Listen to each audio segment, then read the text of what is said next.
Oh, welcome to another Rowdy Thursday. Ladies and gentlemen, that can be one thing and one thing only. It is a brand new episode of A Worthy Addiction. Oh, yeah. And so, like no other host by none other than me and my Rowdy brother. So I will not waste any time introducing him. Ladies and gentlemen, he is the man known to destroy an anus and obliterate a pelvis. Ladies and gentlemen, man, worthy dynamite collector. Thank you. And the star of the show, the host, the main attraction, the man who proves every day that you truly can peak at 18 years old. Toy Addict 17. Thank you. If you're watching this live or joining us on the replay, we thank you. Thank you for hanging out with us, joining us on this Thirsty Thursday. That's right. And I hope you don't mind. I hope you don't mind watching me do a little bit of coke here. Yeah, right. Me too. Look, I got Ice frozen cold. coke. I have frozen coke. Ice cold coke. Cheers. Here's the coke. Coke makes you smile. The coke. Coke does make you smile. It gives you kidney stones. Coke, if you want to sponsor us, let me tell you, I fucking love Coca-Cola. I drink it every day. It's good. Yeah, it's. I mean, you can't. I mean, you gotta balance it. You can't drink like I was drinking like 6 cans a fucking day. Like let me tell you, this is how I've lost the weight that I've lost so far. I would get up in the morning. I would go to work. I'd stop at the gas station. I'd get like a protein bar or some like snacky thing for breakfast, and I'd get like a 16-ounce bottle of Coke. And then by lunchtime, I would drink I'd drink my water after that, and then I'd get home and I'd drink for lunch I would treat myself to another 16-ounce bottle of Coke. But I've had water in between, right? And then I would come home and I'd drink like 3 or 4 cans of Coke, and that it turns out is too much Coca-Cola in a day. You know what I love about Coke?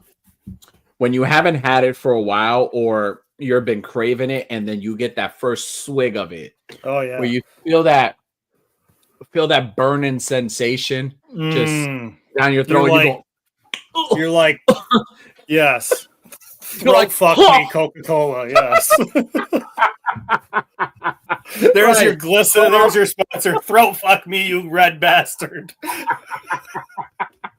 All right. I swear you couldn't have said it better myself. It's such an amazing sensation. Like if you haven't had a nice cold bottle, can, even if you haven't had it in a long time, you got to go like for the draft. You got to get the fucking the soda station, fountain soda.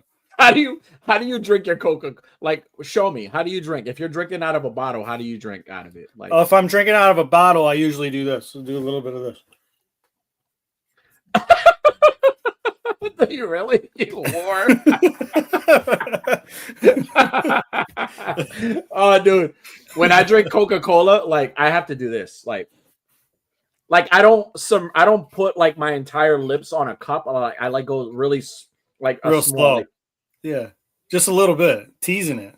Teasing the taste buds. Man, it's something. I don't know what it is. It's something about the acidy like feeling of like, and it's like, and you like midway when you're drinking and you're swallowing it, like you choke. You go,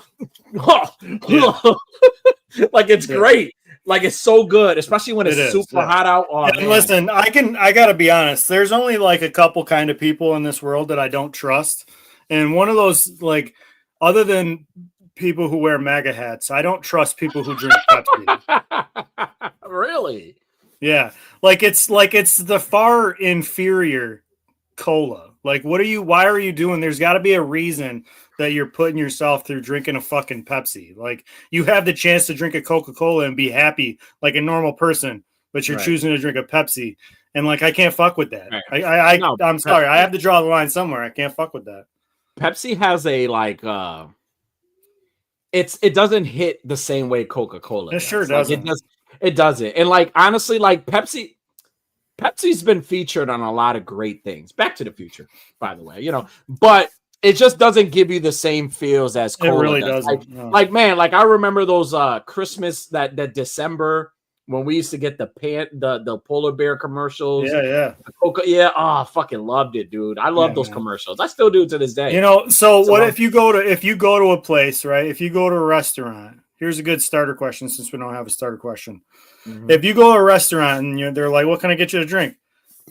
and you say, "I'll have a Coca-Cola," and they say, "Sorry, we serve Pepsi products." What do you go to? What is the drink you go for?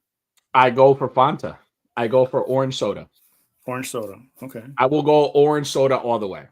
If there's no cola, and I like, it has to be like a last resort type thing. Like if it was like there was no cola, there was no Fanta, there was no Sprite, and then if it was no ginger ale, I would definitely say, all right, you know what? I'll settle for the Pepsi, but just give me a water also. Like I don't really, I'm not a big fan of Pepsi. Pepsi would be my last resort. I would have to be Pepsi would desperate. They would have to be, I would have to say, give me Mountain Dew, and they'd have to say, we don't have Mountain Dew. And I'd have to say, give me a Fanta, and they wouldn't have that. Give me water, and they'd have to say, we don't have any water. And then I'd just leave. Really? Yeah, that's I wouldn't. Like if it gets to the point where they say they don't have water, you should probably leave. Everybody should leave because that means if they don't have water, they can't wash their hands. So you don't want to eat there. Right. That's true. Good way to put it. Yeah, if I don't ever get cola, I will definitely get like orange soda. Like there's something about orange soda that I love so much. I don't know what it is about orange soda. I think it's like, I'm gonna be honest with you. I think it's just the color. Just knowing I'm drinking something. It's just I'm drinking. You know who else? You know who else loves orange soda? Who? Kel. Kel loves orange soda. Right. He does. He sure enough does. And I remember that too. I remember watching Keenan and Kel and how much he loved. You never wanted a fucking orange soda so bad in your life until you watch right. Good Burger. I don't think I want orange soda as much as he does. Anyways, I don't think so. Nobody ever does. Absolutely not. Now let me ask you a question. You talked about not trusting. You can't trust a person who likes Pepsi. Mm-hmm. I know you have mentioned many times that you have a thing about people using public bathrooms. Yeah, so it's not the same. I think I know. Are you going to ask me if I trust people who use a public bathroom? Yeah, like does that bother you? Like if I like send you a photo of my feet and say, hey, like you do all the time. I really do. Believe it or not, true story. For everybody's watching, true story. Anytime I'm in a public bathroom, I call it my happy place. I always feel the need to share a photo, not of myself, like not sitting, but like I will share a photo of the door and then my foot. So I'm like taking a shit. Like I if I do that with you, that means I trust you that much that I'm so vulnerable. It's like a dog. You ever brought I have a dog. Like my dog, when I bring Shadow out, I was always told that if a dog poops and he like kind of like looks at you, but he looks away, really doesn't pay. Yeah, we've talked about this. Yeah, he trusts you. He has that much trust in his vulnerable state. You got his back while he shouldn't. Right, I got his back. So I feel like you guys like I trust you that much that I will showcase. I'm going to show you how comfortable I am with you. Like I'm going to take a picture. Yeah, listen. Listen, you don't have to. I get it. You're comfortable. Like it's like honestly, it's like an equivalent of like if we were neighbors and you came over to hang out, I would take a shit with the door open. Like I wouldn't give a fuck. I'd be like, I would have the door open. Like I wouldn't mind. Like it's like, so, here's my honest answer. The people who choose to drink Pepsi and people who choose to go shit in public, they're not the same to me. It's not apples to apples. I understand some people, they feel the necessity to take a shit and they got to do it in public. They can. I don't know how you sleep at night doing that. Personally, I don't know how you fucking lay your head down at night and not worry about ass syphilis or fucking butt crabs. No.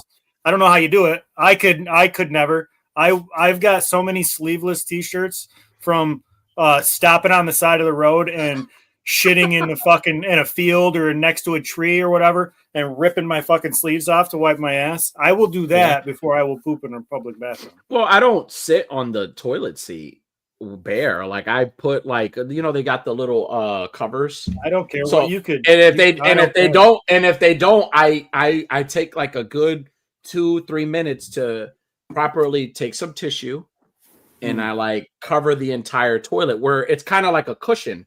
So like, and even in the middle part, like middle part where I even like roll up a lot just to kind of give my schlong some cushion there too. Like I don't put ass to seat like that. Like I don't do that. Listen, like I don't. No. I'm sorry. I don't care what you put on the seat. I'm not doing that. We've stayed in hotels together, and I have a hard time taking a shit in the hotel bathroom where we're staying. You know this. Not me. You know this. Not fucking me. If I gotta go, I gotta fucking go. And you know what? First year I went to Legion's Con, I didn't shit that entire weekend. Yeah. I didn't shit until I got home. I was so uncomfortable on the plane ride home. And then I landed and I was like, it's almost over. But then I had an hour drive from the airport. It would have been faster if I just drove from fucking Jersey to my house rather than the airplane. You know what I'm gonna do this year for Legion's Con? I'm gonna buy a leash, an adult leash. I'm gonna take you outside before the show starts. It's like, all right, Kevin, and I'm gonna bring the little baggies. Like I'm just pick up after you. I'm like, it's okay, good boy. You go ahead. That's weird. You're in a safe space. Oh man, no. Honestly, I work at a hospital, so like our bathrooms are like no bullshit. Our bathrooms are legit clean always. Like if it's dirty, they consistently they clean the floors like literally every hour. Like the floors, the same spot is getting cleaned. Like they have to maintain that cleanliness, especially in the hospital, because again, it's a hospital.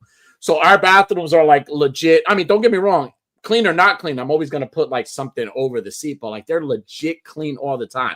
But that doesn't stop me from anywhere else. There's been times where I've gone to Barnes and Nobles and I've maybe drank a Starbucks coffee and it's really messed me up. And I'm like, you know what? I'm going to go to the bathroom. I just bought this book. So I'm going to go to the bathroom and use the restroom now. And I'll do it. I don't care. I like being in a secluded area though. I've had experiences where I'm like sitting there and like people start talking to me. It's like, oh, how's your day going? I'm like, fuck. Like that really like messes up my So now what I do is, after I like put the padding on the thing and I sit and I'm on my phone, I put my earbuds on and I just listen to music or I will watch TikTok. And I'm like scrolling through TikTok. And then at some point during that, I'm like, let me take a picture so these guys know I'm at my happy place. So I think I'll send it to you. We're privileged to know. Every time you're happy, we know about it. It's pretty good. No, I really let me tell you a part of my reason for having a deep problem with pooping in public. And it all starts with a tragic day that I did poop in public. Okay. Because I had no like wooded area to go and take a shit in the woods. And it was a dire emergency. And I went into a Lowe's. And I'm already using a public bathroom, so it's already I'm not in a good headspace because I have to do this. And there's all the stalls are open. And I went into, the long stall. It's bigger. It's for handicapped people. Yeah. I went into the handicapped bathroom because I was like in my stall because in my head it's like more space, a little more private. Yeah, it is. And I sat down and it was not it was not pretty. And then as I'm sitting there trying to finish up, I see somebody's wheelchair roll up to the fucking door. Like I see the wheels underneath the door, and I see the feet, and the door jiggles, and then I'm like, oh my god, like I didn't lock the door. Obviously, I'm panicking. I didn't lock the door right, and the person goes, "You better be handicapped in there," because all the other fucking stalls were open. You better be handicapped. Now, did you walk out? So I waited. No, I waited. I waited until I saw his wheels roll on out of there, and then somebody came in to go pee, and I fucking zipped it up, washed my hands real quick, and ran out, like trying to pretend I was the guy that came in to pee. And the guy in the wheelchair was sitting out there, waiting for his turn. I didn't make any eye contact. I kind of went like, The only thing I will say about restrooms that I was real big. Like it's very unfortunate that like you go to a lot of places and they don't have like family lounge anymore. Like when my daughters were younger, it was really, really hard to like you can't allow them to kind of like go in. Like I would never allow my kids to go into the ladies' bathroom by themselves. Like I wouldn't go in there, but I wouldn't allow them to go in there, or I would never bring them into the guys' bathroom. I mean, some people do that. and they're comfortable doing that, I would never do that. That's not me. That's not. But like, it's very unfortunate now. Like, I remember I would have to like find like Family Lounge, or even ask one of the employees, hey, is it okay if you stand here and like wait till I'm done like changing her or something, or I allow it, or if they were a little older, so I could stand here and make sure that they're okay, so people won't come in and stuff like that. Like, I would never do the male's bathroom. Like, if it was a ladies' bathroom, I would allow the young ones to go in if they were old enough to kind of do it on their own. If they needed my help, it was just like, hey, can I go in real quick? You know what I'm saying? I mean, of course, but like, I could never. That's the only thing that I've always had an issue with. Like, now it's like really hard. Like, unless you're going to like a mall and they have one, but a lot of places don't have that shit no more. Like, they don't have a lot of like family lounges anymore. I don't see a lot of those, which sucks. Because I feel for you don't really. A lot of the times too, like the fucking baby changing stations are in the handicap stall. Right. So like if you have to change your kid.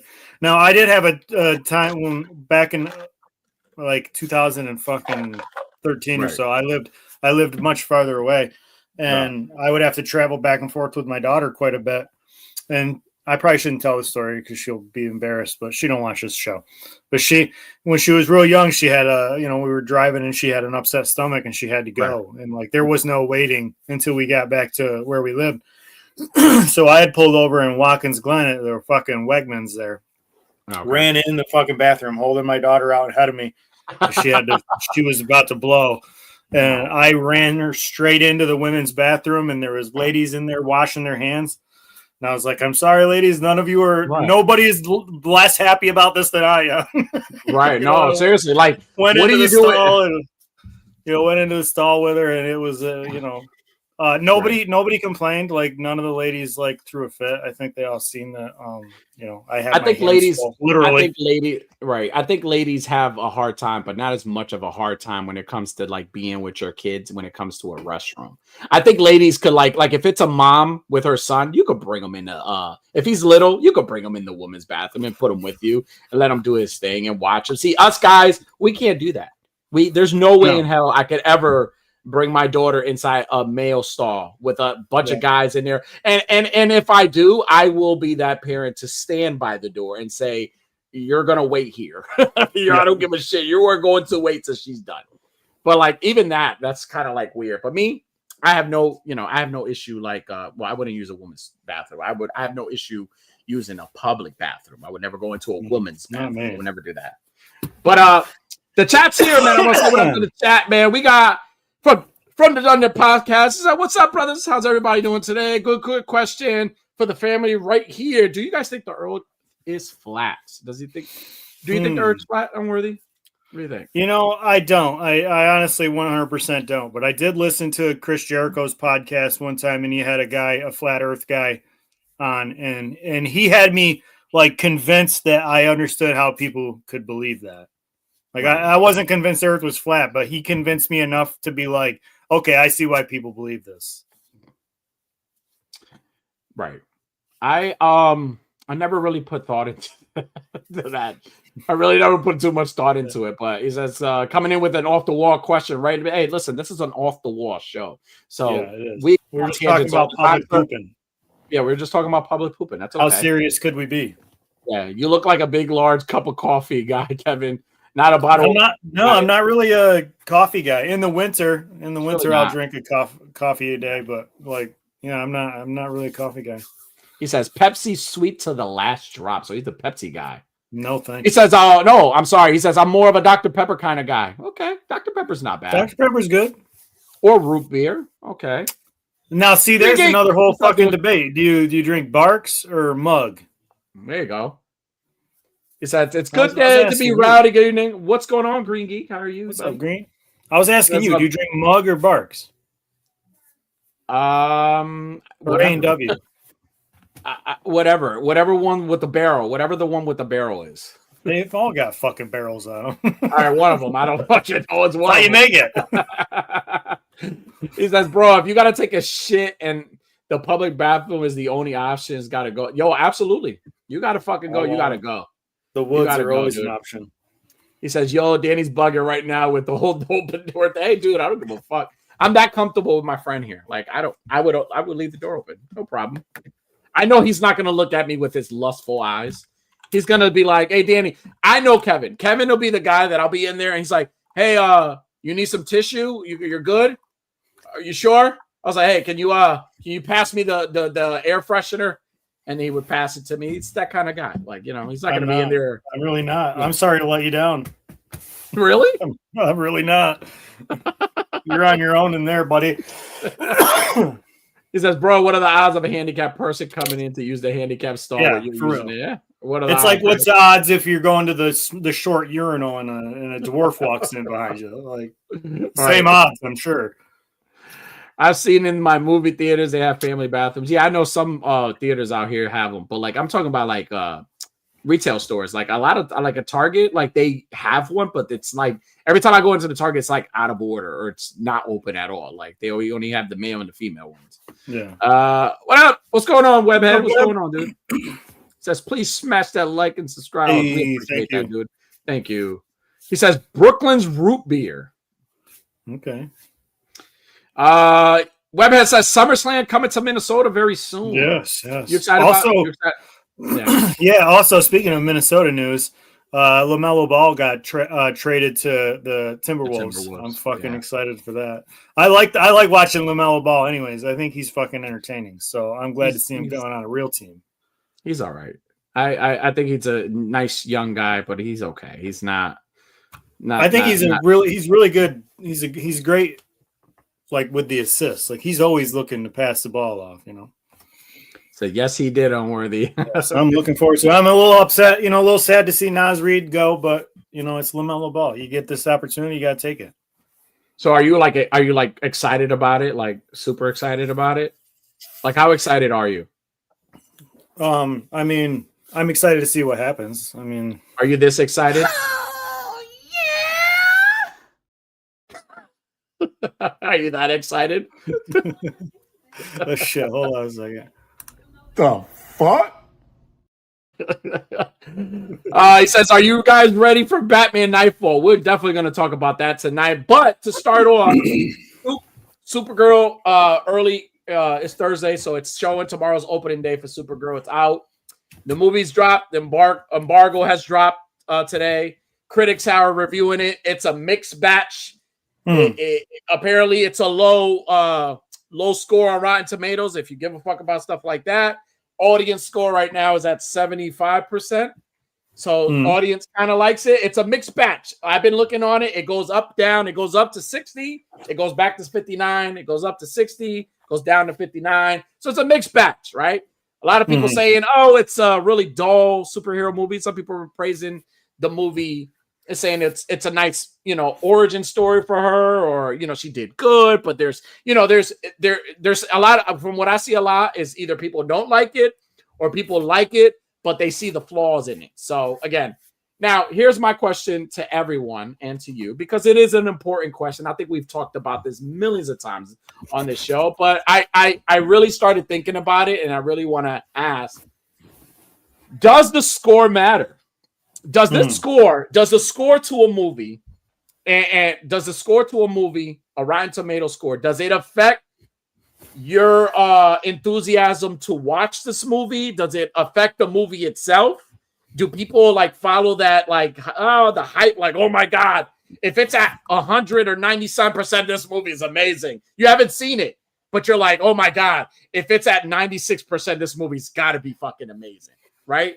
Or are you, and also, or vice versa, are you one of those people, if it's at 50-something percent, 54%, and you're like, oh, this movie fucking sucks. Oh my God, I haven't seen the movie. This movie fucking sucks. Are you that guy? Does it matter to you, Unworthy, like this stuff? No, to me, I very rarely even look up what a tomato score is. Most of the time, if I do look it up, it's because somebody has said, like I looked it up for like the Mall series, you know. I looked to see what it was at that point, but only because people were saying it had a perfect score on Rotten Tomatoes. I think if it's a movie that you really enjoy or that you were really looking forward to and you really enjoyed it, I think looking at the Rotten Tomatoes score can go either way, because like if you look at it and it's got a bad score, it can make you angry, like, oh, fuck these people, they don't know what they're talking about. But if you loved it and it's got a really good score, it can make you feel vindicated, like, oh yeah, I'm not the only one that thinks. So for me, I don't really give a shit about what the Rotten Tomatoes score is. It does not. Shane, I've seen, because I see movies that are rated really low on Rotten Tomatoes, and I like the movie a lot. I'm entertained by it. I enjoyed it. So that score means nothing to me. I enjoyed the Darth Maul series, and it has a really good score. I didn't enjoy the score the movie because of the score. I enjoyed the show because I enjoyed the show. So the score doesn't mean shit to me. Well, to me, I agree. I don't really get caught up too much on the score, but I do see where kind of people let the scores kind of like you mentioned, like they let them kind of like influence the way you feel about the movie, right? Like I've spoken to people about like movies in the past and like about the scores and stuff. And one of the things that people have said was like, I could kind of see where they didn't like the movie, but like I like the movie, but I see where this was wrong, or I see where it wasn't, and like, but you were like super excited, or I could see where this scored, like it's shit like that. Like I feel like sometimes like people have like there's some people who watch the movie and go in with their own kind of opinion on it, but there are other people that go in expecting basically already influence on what the score was or what the critics were saying, that you go in there and you're kind of like looking to nitpick things too, just to kind of like follow the trend everybody else is fucking doing, right? Yeah, so, it sets it in your mind, that expectation of something wrong. Like if they're complaining about the fucking CG, and then you're watching the movie, you're like, oh, you know what, the CG is, and what do you fucking know? You're just a guy watching. Well, we got movies. Honestly, we got movies who were rated really low, right? Take the Michael movie, for example. Michael Jackson biopic movie, rated low. Critics didn't like it, but it got a great score from audience, and it's almost at $1 billion right now. The movie's made more than half the money it was supposed to make. It's big, right? So people either criticize, either people are saying oh, it was a good movie, that's why it's up there, that's why it's making so much money, or Michael Jackson is that famous where the movie could be shitty, but he's always going to make money. That's Michael Jackson, right? There's always that debate, right? For me, personally, even with that movie, just to bring up that movie, I thought the movie was really good. I enjoyed the movie. But the scores were pretty bad. Right. The score was pretty bad. But now, in my opinion, I think Bohemian Rhapsody is the more superior biopic movie. I feel like Bohemian Rhapsody was far better. Far better storytelling, far better like thing. That's just my opinion, again, because I watched both. But I could see where, again, to me, I'm both. I'm like the movie. I enjoyed the movie. I think Jafar Jackson playing Michael Jackson was perfect. I think the movie was great. It had a lot of heart, but also too like this is who Michael Jackson was. Michael Jackson, right. But a lot of the bad reviews that I've seen about that is because of that, about that movie in particular, is because, it's these fucking people that are saying, well, it didn't cover any of the scandalous stuff. It didn't cover any of that. Well, yeah, because it's a fucking biopic. Why would they include that? That's right.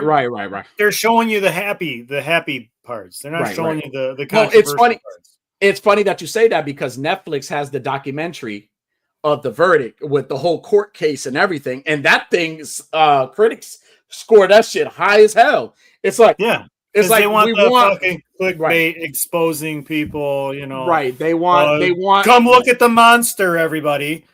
Right. Now, and don't take this as like I'm defending Michael Jackson. Like I don't know I don't know the whole thing. I just know what the media told me. I don't know. I'm not excusing his actions.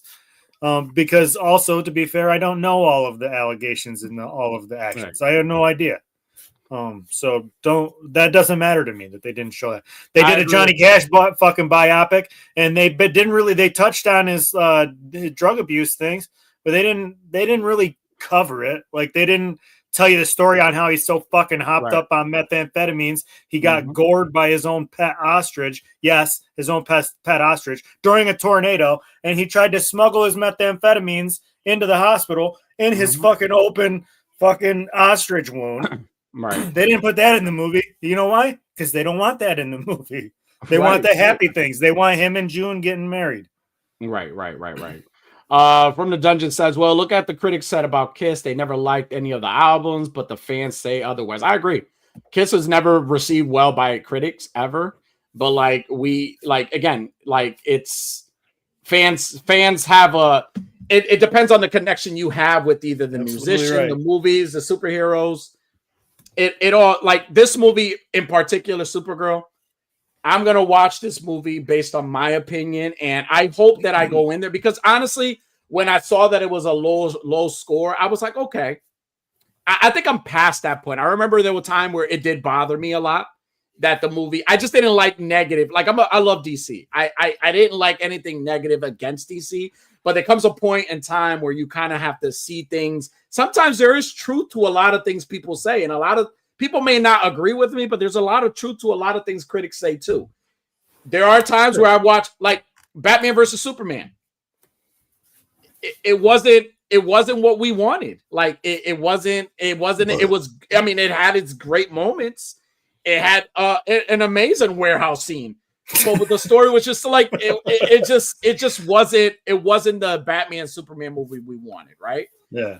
Take Child's Play with Mark Hamill playing Buddy, right? Man, I was fucking excited for that movie. When I walked out that movie, me and my brother watched, and he was like, "What did you think?" I was like, "Dude, what the fuck did I just watch?" Like, never replace Brad Dourif. Never replace him as Chucky. Keep him as I think he clearly said that he would play Chucky. He would never allow anybody to play that. I mean, I think it's easier for him. All he has to do is play the voice. It's like until he retires. Like right. So I haven't seen the new Child's Play. Is that what it was? It wasn't Chucky. It was just Buddy. No. It was Buddy, but like it was. I mean, I think for me, what bothered me the most was that. I mean, it can't. Now that I think about it, it shouldn't bother me because it wasn't Chucky. It was Buddy. So it wasn't like something. It wasn't like The Running Man, right? Or even like what the fuck? Not the Running Man. Not the Running Man. The Crow, right? Where they had Bill Skarsgård playing Eric Draven, right? Had you told me this was a Crow sequel with a guy with a different name, I'd have been like, all right, I get it. But you're trying to recreate and make something. You're trying to reboot something that's already great. Like Brandon Lee playing the Crow was already great. So it's like you're trying to reboot that and it didn't work. Like had you chose another character or just a different person, hey, this is like a spin-off of a movie. This is a different guy, whatever. I would have been like, all right, I'm sold. Let's watch it for what it is, right? No, it wasn't that. That's how I felt about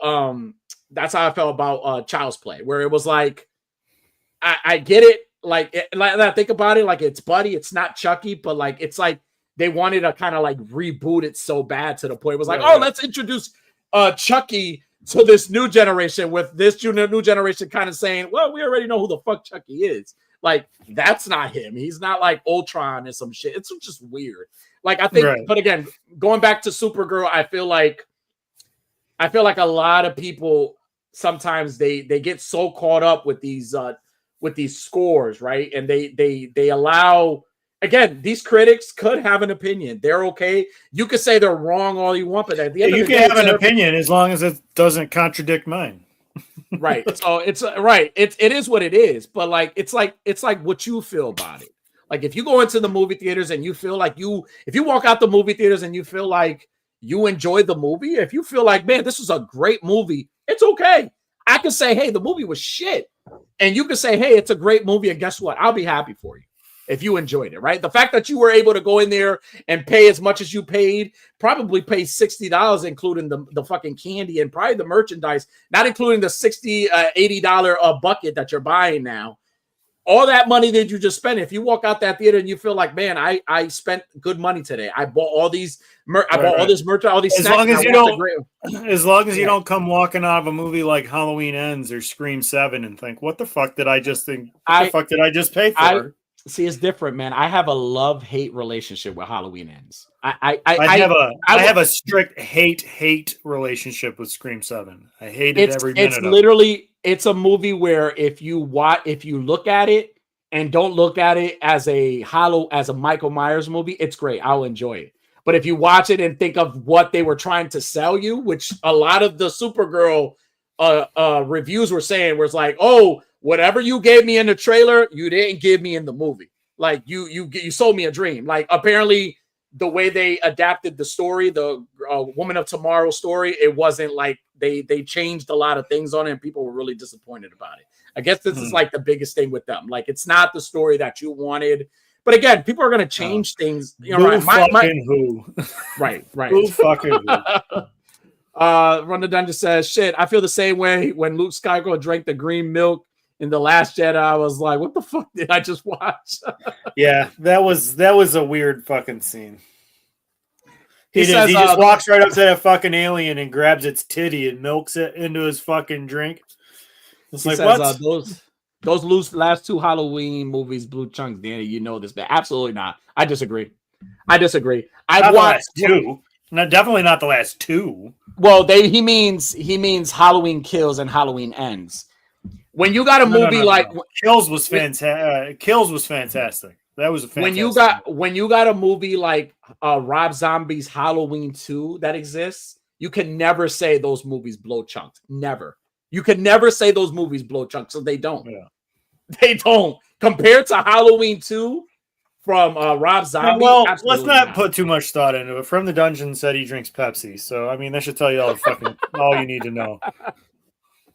He says the Rob Zombie. Hey, you know what? I could appreciate the first one. I respect your opinion. If you like him, I'm glad you enjoyed him. I could appreciate what he wanted to do in the first one. But the second one, there was no excuse for that one at all. There's no excuse. But hey, if you enjoyed that movie, I'm not a critic and I am not Rotten Tomatoes. I'm glad you enjoyed those movies. I'm glad you enjoyed them. But yeah, dude, I was seeing a lot of, again, it's a mixed bag with Supergirl. Yeah. I'm gonna watch it. I can't wait to watch it. I'm a big I can't wait to watch it either. I don't know if I'm gonna be able to see it in the theater because we went to the theater last weekend. And man, what a fucking expense it is to take a family of 5 to a movie. Dude, what? I know, bro. Girl, my wife and I took the 3 kids to go see Toy Story 5. Great movie. I'm gonna do a ball stick review on that, just not this week. Okay, fair enough.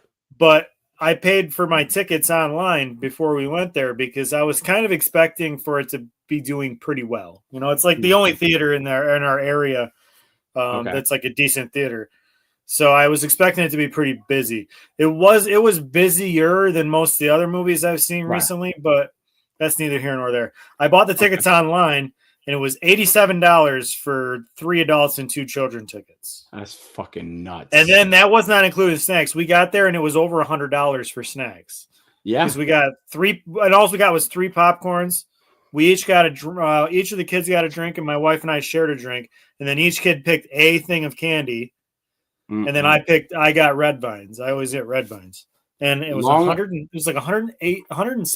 or $118, something like that, plus the $87 for the tickets. Like holy shit, that was my whole fucking summer bonus.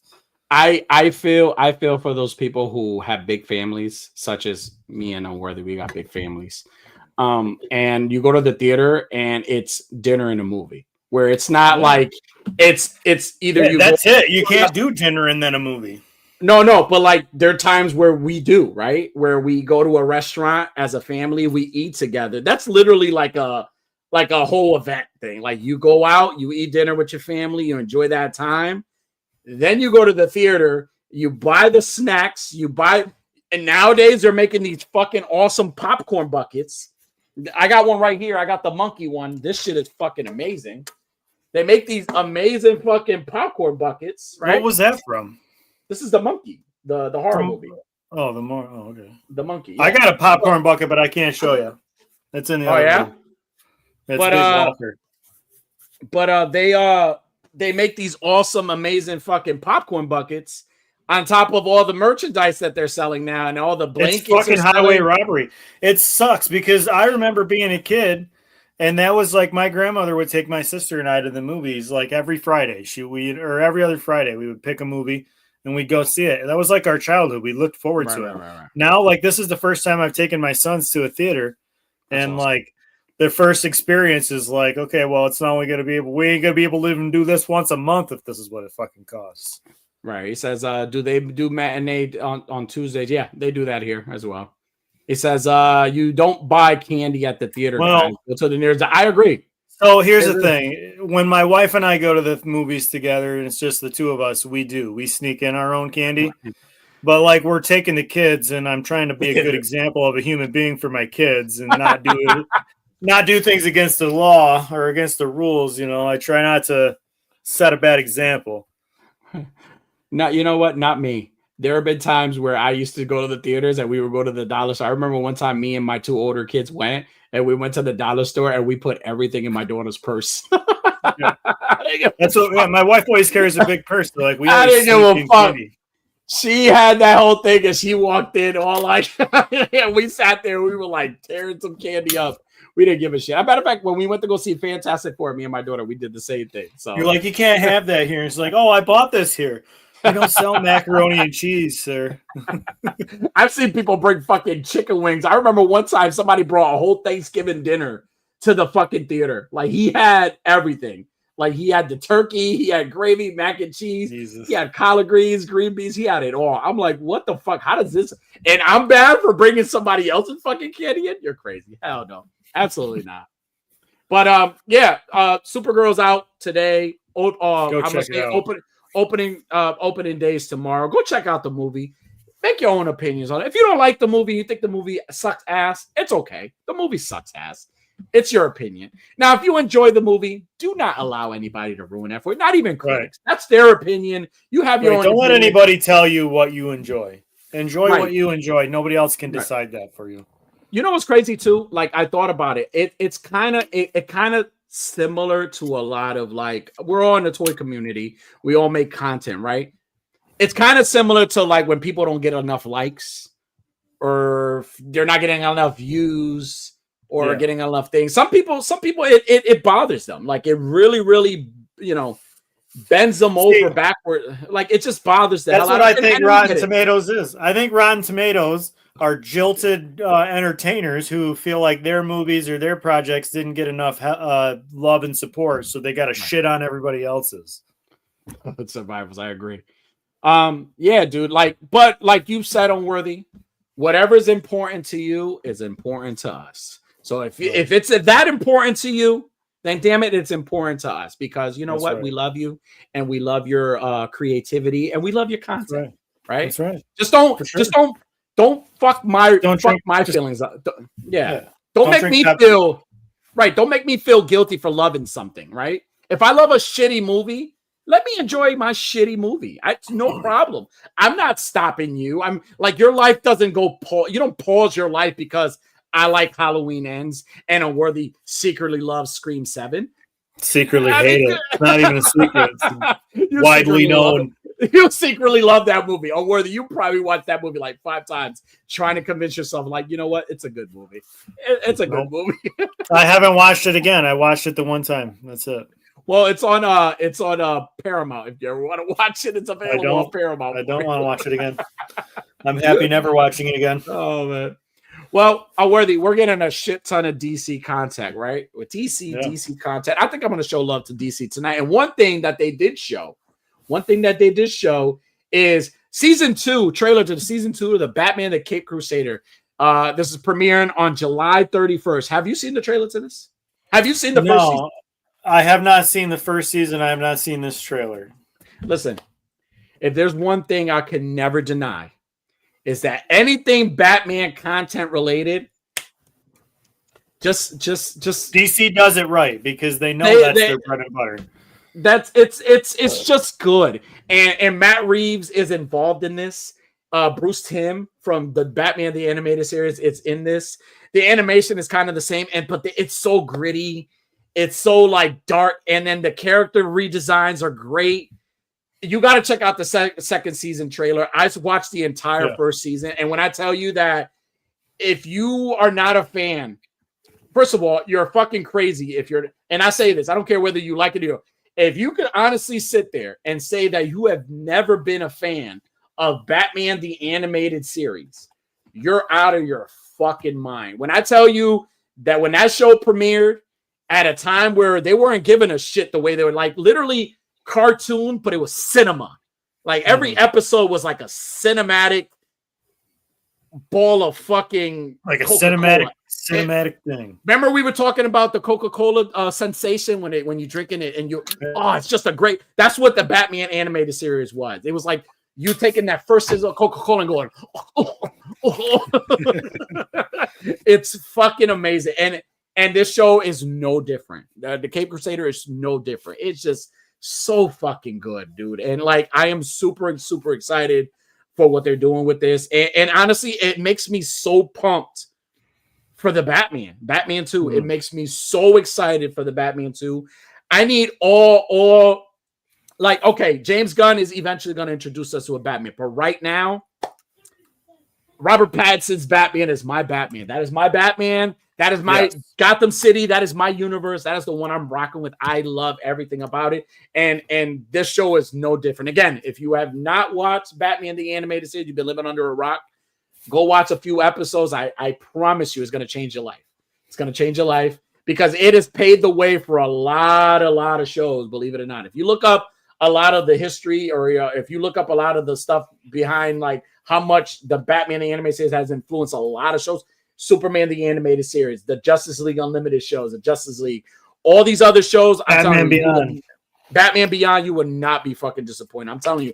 There's a reason why when it comes to animation, DC kicks fucking ass. When I tell you, had they took everything they've done in animation and done the same thing, the same script, same movie in movie form and live action, forget it.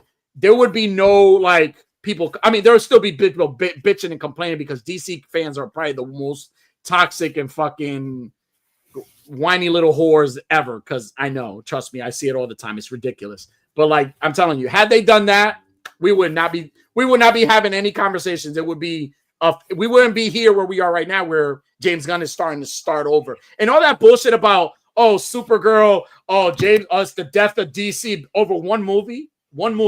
Yeah, one movie got the lowest score, and you're already calling it the end of DC, the end of the DC movies, dude. You forgot Peacemaker, you forgot Creature Commandos, you forgot the Suicide Squad.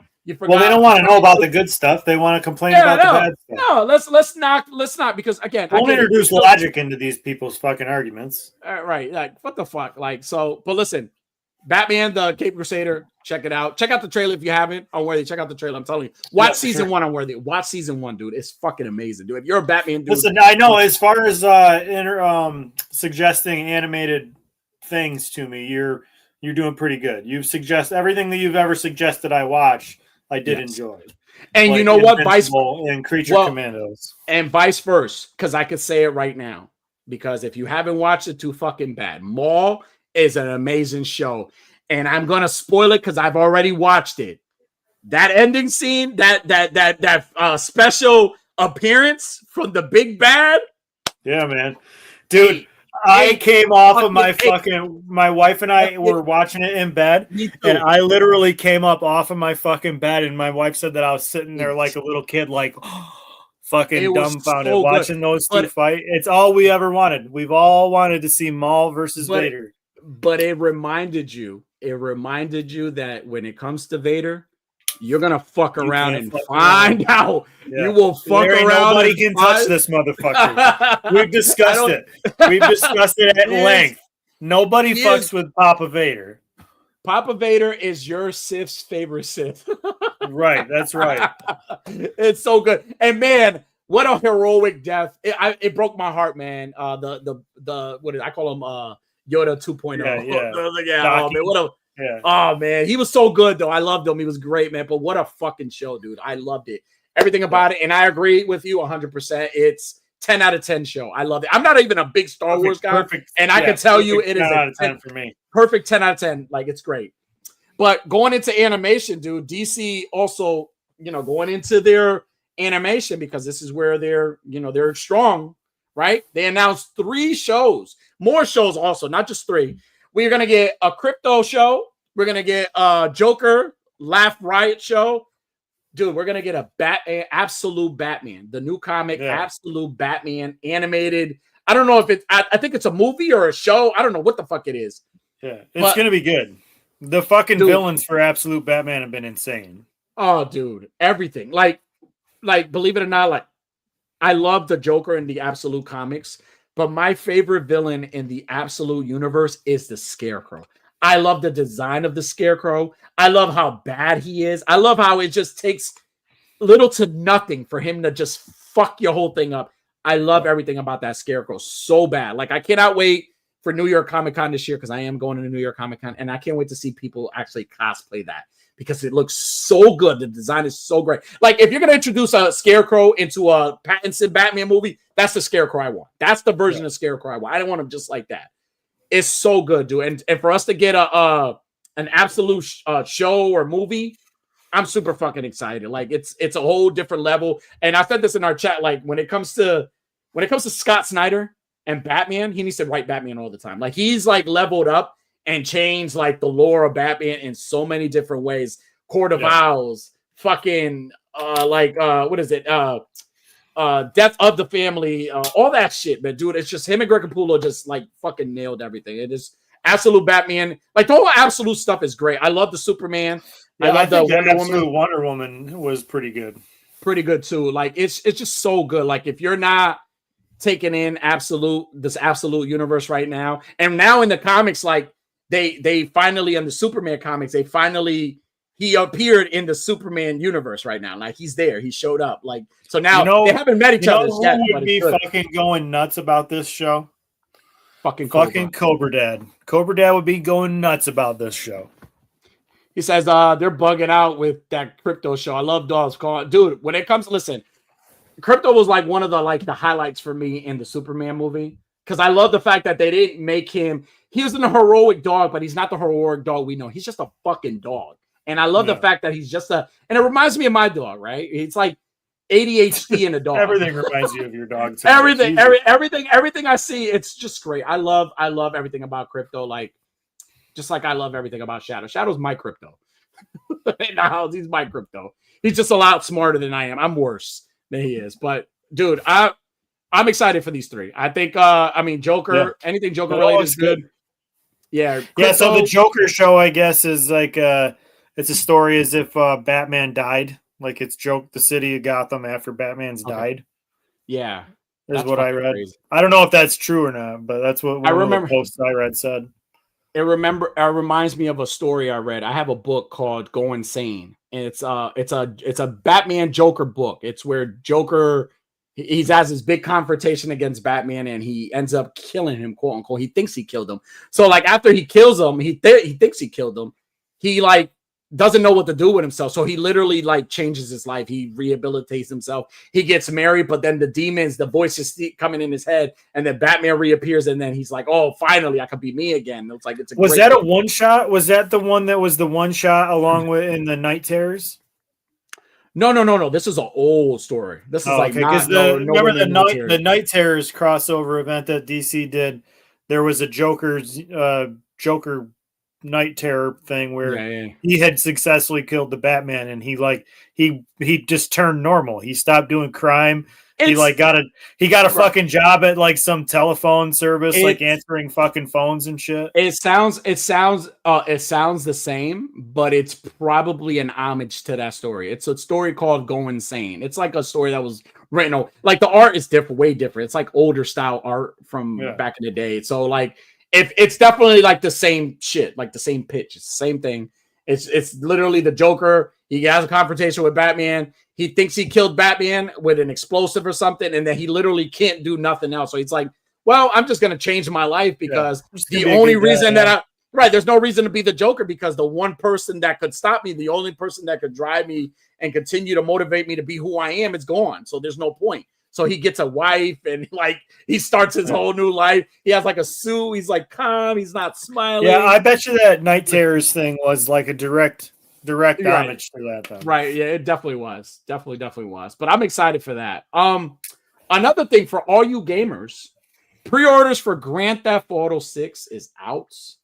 Mm-hmm. So if you're a Grand Theft Auto fan, you can pre-order at long-awaited Grand Theft Auto 6. I believe that. Or were you ever a Grand Theft Auto fan? Had you ever played Grand Theft Auto? I mean, I played Vice City when I was younger. I played 5 a little bit. I'm not really I'm not an online gamer. I don't like to play games online against other people. Okay.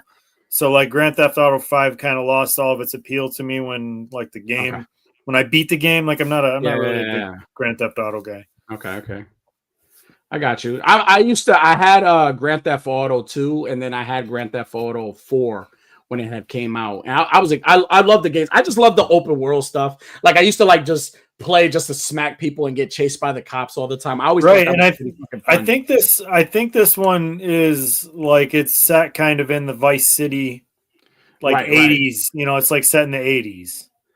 And from what I'm told, there's new features on the game where like if you get arrested, somebody fact check me if I'm lying because somebody told me this and I don't know if it's true. It's fucking dope. If you get arrested in the game, you literally get arrested like for 24 hours. Like there's no way you can play the game for 24 hours. You get arrested. Really? I was told that. I don't know if that's true. I don't know if that's actually a feature, but if they did that, kudos. That would be a crazy fucking feature. Listen. I'm playing. That would be horrible. I would play for all of fucking 10 minutes and get arrested and not be able to play 24 hours. I'd be like, well, this is fucking horseshit. I ain't playing no more. A lot of people that can't play are gonna bring the games back. It's like I don't want to play this shit. It's glitching. But hey, yeah. So if you're ordering this, there's a 80 pack and then there's the bundle pack, which is like $100. I think it's different kinds, but like. That's how they get you. They say, "Hey, one is 80, the other one's 100." Yeah, you get one's got one. Like, you get 2 downloadable cars, you know, that are yours. Right. But it's exciting, man. It's nice to see like games like that. And again, yeah, I know people have been excited. Now, if we could just get Battlefront 3, that would be great. Right. Like people were ready to complain about Grand Theft Auto 6 not being made. Now we got it. Now let's direct all of our hate to EA Games and the fact that they've been dropping the ball and not giving us a Battlefield 3, or considering they've got all these fucking new Star Wars characters that they can introduce. Right. I'm telling you, it's. I haven't played games in so long, man. But God of War was always my game. It's still my game. I love God of War. So like, I wouldn't mind like God of War 3 is my ultimate favorite game. Like I love God of War. It's God of War 3. God of War 3 itself. It's just great for me. In toy news, yes. Hasbro had the G.I. Joe Day, whatever the fuck they were doing. I don't know anything about G.I. Joe's, but Go Joe Day, and what a Go Joe! Damn it, Joe! They announced talk about a curveball. We're getting a Lara Croft Tomb Raider action figure from the G.I. Joe's line. Yeah, so they teased this. They teased this a while back. And I'm fucking certainly trying to get this. Dude, how fucking cool is that, dude? Like, who would have thought that a fully articulated Lara Croft? You know how many people dreamed of this? Right. Even me, like I know of Lara Croft, I know of Tomb Raider, but I was never a big fan. I think we all were familiar with Lara Croft. I think it was like Amy Jo Johnson, the Pink Ranger, and Lara Croft were our first crushes. Right. So this was our first introduction to big tits in video games. Yes, minus torpedo. They ought to make an insert. They ought to make a fucking insert that's like the torpedo triangle titties that snap over the regular titties. Listen, if it wasn't Amy Jo Johnson and if it wasn't Lara Croft, it was Starfire from the Teen Titans. Remember her design back in the day? Yeah. Oh my god! The comic design, not Teen Titans Go. Right. How many sticky papers did you have growing up? None, you fucking. Me neither. I'm just joking. Me neither. Yeah. But yo, how cool is this though? A Lara Croft fucking action figure, dude. Fully articulated action figure. I'm certainly trying to get this. A bunch of weapons here and there, and a backpack. It's good, dude. I can see. I'm telling you, it's gonna be definitely. So I guess this is gonna be like a San Diego Comic-Con exclusive. So I'm gonna end up probably paying out my fucking nose to get one of these things. Right. So we might have to hit up our buddies to see if they can snag one for us. It's gonna be a hot ticket. It's gonna be a hot item to get. Like unless Hasbro does like they did with the hooded Cobra Commander, because they did the hooded Cobra Commander. And they were doing it as exclusive to Hasbro Pulse. It was the only place it sold out. I was on there within 10 minutes or 15 minutes of it going live, and I missed it, and it sold out.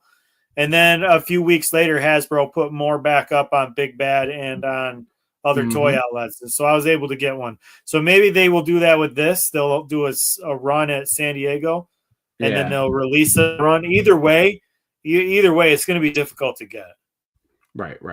It's going to fucking cost probably a fortune for me to get one of these fucking things. What a fucking curveball though. It's pretty dope though that they would do this. Like that's cool. Like it shows you that companies have potential to do so many things, and like this is no different. Like it gives me hope for Jada Toys to acquire Mortal Kombat. That would be nice. Like if they could do that. If they could get Mortal Kombat, the license, oh my god, forget it. It'd be fucking amazing. But this is no different. This is fantastic. So for all, guarantee you're gonna see a bunch of photos with this figure. Like it's gonna be like we're gonna collab. It's gonna be like a big ass collaboration. You're gonna see a bunch of people posting photos and shit like that. Well, I'm glad that you brought up some toy news because I've got some toy news as well. Let's see it. Here, solo yourself. Let's see this. I want to solo you. Oh no, not me. Not me. Hold on. Let's solo you. I want to solo. Stop what you're doing. Stop what you're doing. Solo yourself. Stop button buttons. There you go. Yeah, so if you were watching last week, I was lamenting not being able to find this, and our friend Raven's Eye Studio hit me up and sent this to me. Yes. So I promised them that we were going to check it out on the show. I did go ahead and take the liberty of cutting all the zipper tie things off first so that I wasn't making a whole bunch of – because I know this is loud. Yes. So first thing, it does come with the card, standard card. It's the same artwork as this on the back, classic Hellboy logo, and a stand down in there. Yeah, regular basic stand there. Basic McFarlane stand.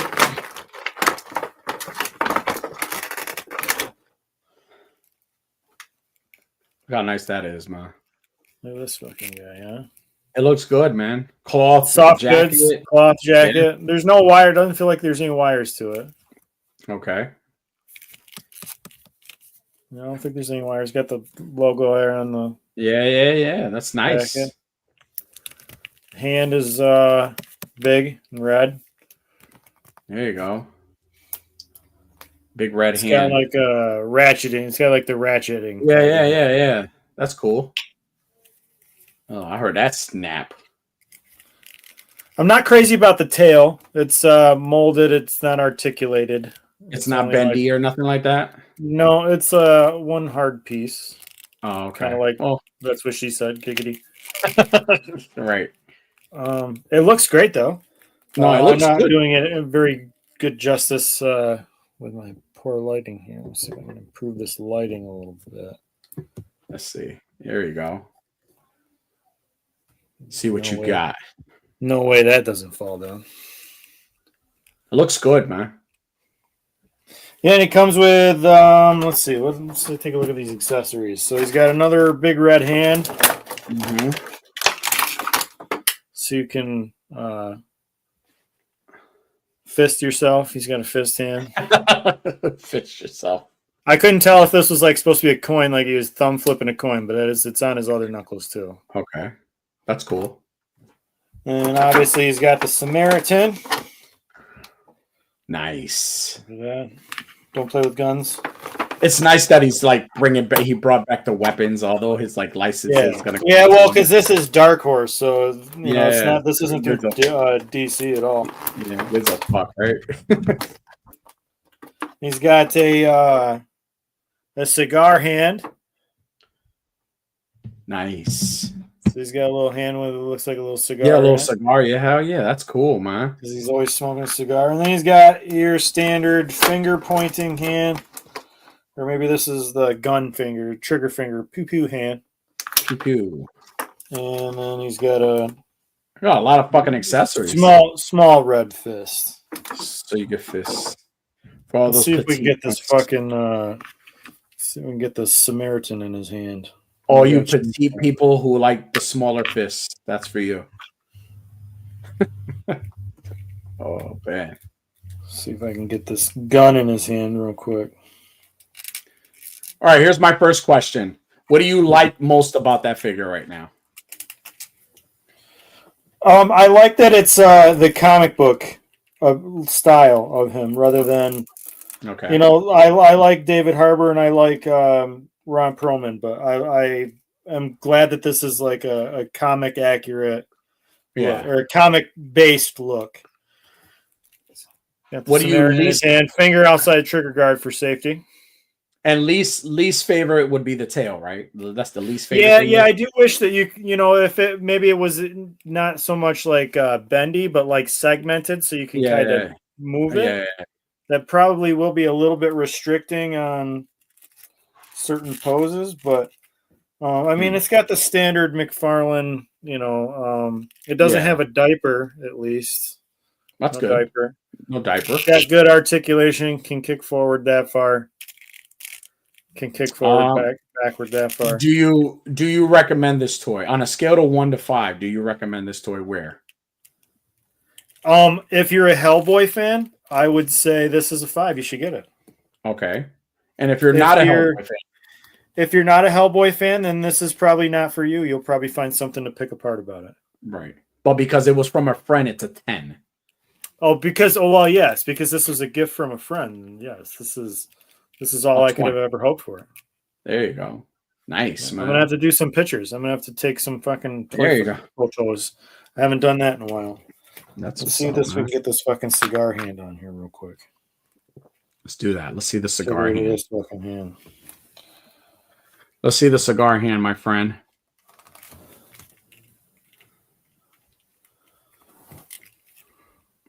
What does a fucking cigar hand pose look like? What?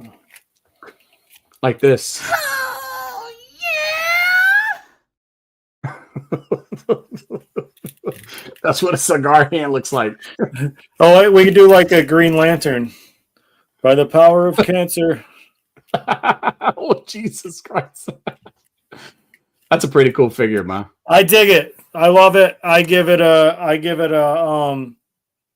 this a 10 out of 10 ball stick rating. There you go. Go buy yourself a Hellboy figure. Go and once again, thank you so much to our friend of the show, Donald, Raven's Eye Studios. Hell of a great guy. Always. Not just because he sends me presents, but also just a really good guy. Go check out his show. Taps on Mondays. Taps on Mondays with Gold member and Lights, Camera, Action figure. Yes, 9 p.m. Eastern Standard Time. Go check them out. That's what's up, man. That's a pretty dope figure, man. That's what's up. I love it. Worthy, last for my trending topics. Last I have it was mentioned earlier, man. Nightfall. Batman Nightfall trilogy. We're getting a trilogy animated movie of the book, the story of Batman Nightfall, where Bane breaks the bat and a new hero, anti-hero emerges to take up the mantle of the Batman, which is Azrael / new Batman. To whatever the fuck. I can't remember. Honestly, I can't remember the last time I read that book. I know I have that book. I just don't remember the story at all. Like, I only remember like a few things of that story, but I don't remember. Have you read Batman Nightfall? I have. Not in a very long time, though. I probably should reread it to get ready for this. Right. Well, that's because what I am excited about this. Right. Yeah. No, it's dope, and it's supposed to be. So it's going to be a trilogy. So it's going to be a 3-part movie. If it's anything like, I know the animation. I saw the animation of it. It looks really, really good. But like, I mean, I love Batman: The Dark Knight Returns. Like, I love that those 2 movies. Like, if it's anything as good as that, like, I'm for it. I mean, you know what? I'm for it already. Yeah. I'm for anything. I'm honestly for anything Batman, either whether animated or live action. I'm for anything. It's just working. It's just so good right now. Well, like if you're you're eating good. If you're a Batman fan, you're eating really, really good. You really are. You really are. You're getting it. You're getting it in from all angles. If you're a Batman fan, you got to be happy with how much you're getting filled up with Batman content. Right, you're getting like triply penetrated with Batman. Absolutely, they're emptying the clip in you every night. They're making sure they're taking it serious about making sure we all leave satisfied. Right. Absolutely. They're making sure that you walk out with a Charlie horse after you watch anything Batman related. So that's right. Yeah. They're making sure you get Paul Rubin and arrested when you leave that theater.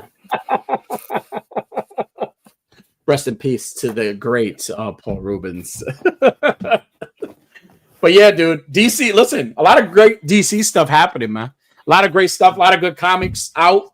I was gonna mention a couple comics, but I think I'll do that for the next segment. Speaking of, you just showcased an awesome toy, so our new segment on the show, the Weekly Habbit, in memory of our favorite dad, everybody's favorite dad, Cobra Dad, rest in peace, Cobra Dad, where we just basically talk about our weekly habits and where they showcased an awesome figure. I don't try to fucking say that was my weekly habit. I have an entire weekly habit thing tonight. Well, I mean, it's your weekly habit. You showcase it. Anyways, that's part of my weekly habit. Well, I can't really see it, but I was able to purchase that book that you were telling me about last Thursday, which is Hidden Pictures. I purchased the book, and I'm excited. Thank you for the recommendation. I'm excited to read this book, and I'm definitely going to talk about it after I'm done with it. Right now, I'm gonna process of reading a book right now, but this is definitely the next one I'm gonna read. And you should have that. You should have that done by next Thursday. No problem. I should. With how much you read, you should have no problem. I will definitely will. I'm like halfway done with the Iverson one that I'm reading right now, so definitely that will happen. Like I don't bullshit when I tell you I'm like. We'll talk about it next week. We'll do a book review. You got it. Absolutely. Let's do it. I'm down for it. But yeah, that's what I bought. No toys, dude. I haven't had. Believe it or not, like Wenzilla. What's up, Wenzilla? What's up, Zilla? Hey, awesome show tonight. With they had an awesome giveaway too for members only. on the collector's corner. Shout out to the Grown Ass Men Toys. They had a show. Go check them out. Awesome guys. They are going to LegionsCon. Very excited about them coming back to LegionsCon. Can't wait to see them. But yeah, I've had the urge, honestly, like it's been a while since I bought a toy. I don't have the urge to buy any toys. Honestly, like I've been contemplating the retirement of Toy Addict Toy Photography. I've been contemplating. Oh shit. Stop it. I don't want to call it a retirement because it's not like then you'd have to call it, and then you'd have to come back and say, don't call it a comeback. Right. So it's not, I'm not retiring because I don't want to say retiring, but I have taken a very, very long break from it. Like it's no like it's not that I have ideas, it's just I haven't taken a photo in a while. Yeah. I've been preoccupied with other things, you know what I'm saying? But one day I will. One day, I'll throw in here and there, you know what I'm saying? But it's nice to see, on where they throw, take photos and show photos and everybody else. I like everybody's photos. It's great. Yeah. He says we did one at the end of 2 for the time we were holding back. Hey. What? Did I win? No, I'm joking. If it's not Wenzilla, I don't want it. If it's not an autographed photo of Wenzilla with no sleeves, we don't want it. You can keep your damn giveaway. We don't want it. You don't want it. I want a picture of him with the Draken helmet on, no sleeves, flexing. They were showcasing their merch, and I was like in the comments, I was like, man, because the guy they had, it was like some asshole, and it's like, I'm like, they should have had Wenzilla model the shirts. Like, I think you should like chat GBT or like fucking do like Photoshop and you model those shirts, like and cut the sleeves of them too. Like, I think. Yeah, there better not be a single fucking sleeve. So I can have those made, dude. You should. I would definitely like be all over that website, literally. No, Zilla, No, here's a real pitch for you, Zilla. You know the Russian nesting dolls? You know how it's like you open a doll and it's another doll, it's another doll? You could do the T-shirt version of that with him with the Draken helmet, flexing, wearing the shirt of him wearing the Draken helmet, flexing, so it's like just like the shrinks all the way down. There you go. There's your Russian nesting. There you go. I'm down for that. Yeah, but go check them out, man. They had an awesome show. Go check out the replay. 8 p.m. He said same time. The Collector's Corner. Go check them out. They're awesome. Yes. On whether you said you have a weekly habit of today. What do you have? I do. So you might remember last week, I was telling you about how I was going back through a bunch of Brian Keene's old books. And rereading a bunch of his stuff while I'm reading the Labyrinth series. And one of the books that I went back and reread was The Lost Level, and it got me on a spiral this week of fucking dinosaurs and robots. I've been obsessed with dinosaurs and robots this week to the point where I decided to do a spur of the moment Rowdy Boy ball stick movie review. Nice. Just for this occasion for today's Weekly Habit. And the movie that I reviewed is Jurassic World Dominion. And I know that's been out for a little while, but I want to watch Rebirth, and I haven't watched this one. So I got to get to Rebirth. I got to watch this one. So I did a dinosaur Dino Dick Stick review of Jurassic World Dominion. All right. Wow. So you gave the Jurassic ball stick meter is 3 out of 5 Dino Dick Sticks. Wow. So why three dick sticks? Now I could tell you, here's what I loved it, but let me just start by saying MVP of the movie I loved in this movie is Ian Malcolm. He is, you can't have a better character than Jeff Goldblum ever. Jeff Goldblum is single-handedly the fucking MVP of this movie. Fantastic. I loved seeing all the little nods to the old, the old trilogy, where he's kind of flirting with the pilot girl and he's got his shirt unbuttoned. So he's the MVP. Who was the LVP? It's the fucking dude from the Jurassic Park movies. The Asian fella that does like the science shit, he's single-handedly the most useless fucking least important character. The only thing, they brought him back for nostalgia, but they brought him back as in spoiler alert for anybody who has not seen this movie yet.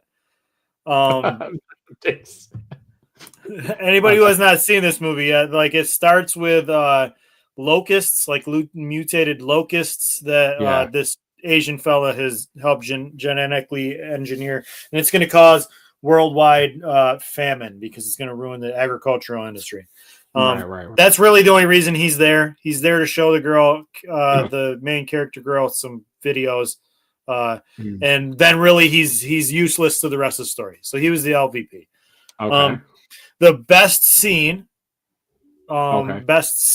of this movie were the dinosaur fights. All of them were good. Like when the Gigantosaurus and the T-Rex fight at the end, and the T-Rex kind of plays fucking dead and then takes out the Gigantosaurus with the other fucking weird one with all the claws. Those scenes were really good. All of the scenes, including the dinosaurs, were really good.